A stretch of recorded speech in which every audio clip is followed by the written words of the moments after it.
Centre of gravity biomechanics का एक ऐसा कॉन्सेप्ट है जिसे बिना समझे पोस्चर, बैलेंस, गेट और मूवमेंट को आसानी से समझना मुश्किल है।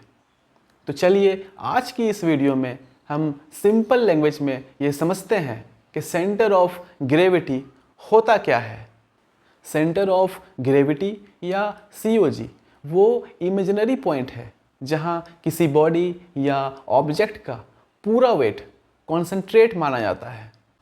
असल में हमारी बॉडी का वेट पूरी बॉडी में डिस्ट्रीब्यूट होता है, लेकिन बायोमैकेनिक्स में बॉडी के वेट को रिप्रेजेंट करने के लिए एक इमेजिनरी पॉइंट कंसीडर किया जाता है जिसे सेंटर ऑफ ग्रेविटी कहते हैं।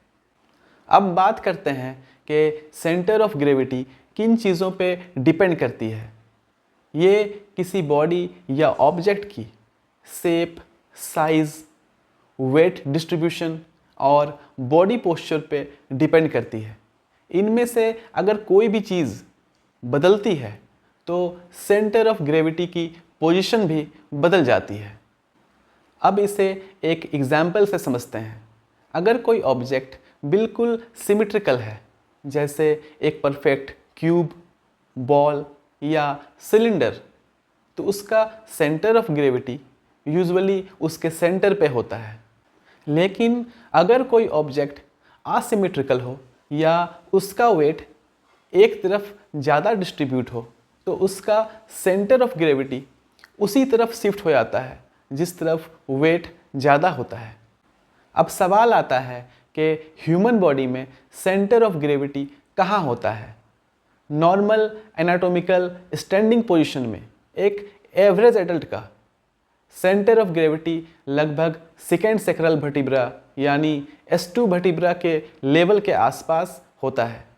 लेकिन याद रखिए ये फिक्स्ड पोजीशन नहीं है, ये सिर्फ नॉर्मल स्टैंडिंग पोस्चर के लिए एवरेज लोकेशन है। जैसे ही बॉडी की पोजीशन या पोस्चर बदलता है तो सेंटर ऑफ ग्रेविटी की पोजीशन भी बदल जाती है।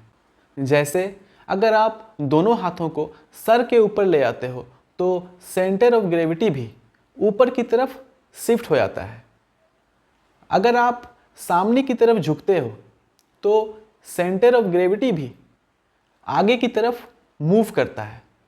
और अगर आप सिंगल लेग पे खड़े होते हो तो सेंटर ऑफ ग्रेविटी भी सपोर्टिंग लेग की तरफ शिफ्ट हो जाता है। यानी सेंटर ऑफ ग्रेविटी की पोजीशन बॉडी के पोजीशन के साथ साथ बदलते रहती है। उम्मीद है आपको सेंटर ऑफ ग्रेविटी का ये कॉन्सेप्ट समझ में आ गया होगा।